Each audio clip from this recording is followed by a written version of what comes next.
But I want to get on to Rachel, because the trust in a relationship is really important. And Rachel last year says she grew apart from her husband when they had a baby. Are you there, Rachel? Yeah. Hello, love. How are you now? I'm fine.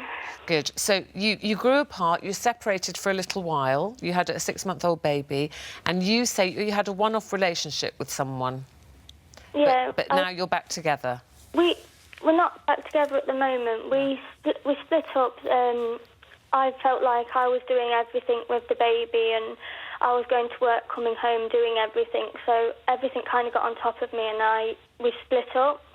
During that time, I got even more down about myself. Ended up having a few too many drinks and slept with somebody and was stupid. I realised how much I actually loved my husband and wanted to be with my husband. So we discussed everything. He knows everything that happened. And then he came back to the family home in November.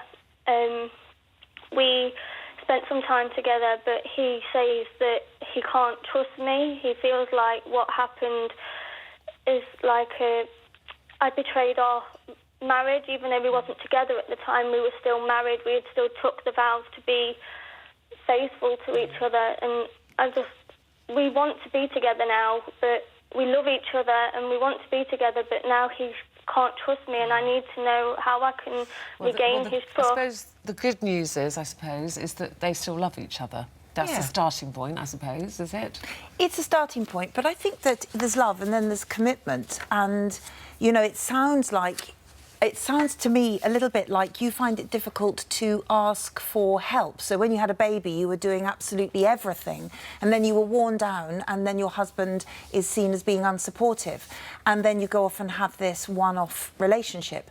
I think that if you could accept, one, that it takes time to rebuild trust, that you have a right to earn it. Nobody's got to give it to you because they feel bad about you not having it. And I always think it takes about 12 to 18 months to rebuild trust. So you have to tolerate the fact that somebody doesn't it, or should you just say, look, we've discussed it, I've said I'm sorry, it shouldn't have happened, I love you, we're back together? Because some people want to bring it up all the time. I think if people need to bring it up, you bring it up. They bring it up. But you know, it doesn't mean the other person has also got to go there. But they do need to listen and say, look, I really hear you, I can hear that you are suffering. But I also think that you, Ruth, could really do with letting him know how he can better support you, so that you don't take everything on yourself and end up back in that exhausted place. But I do think it comes with communication and giving it time. Would Rachel and her partner benefit from maybe couples counselling? Oh, I am a great, as you know, I think good therapy, good short-term interventionist therapy is incredibly helpful, and I really couldn't advocate it enough. You know, you've used the word communication and talking, and that is the key. And I'm often sad for couples who have broken up and there is a bond between them, and you think, why did it ever get to that And you stage? think, why did you ever get divorced? You seem to get on really well.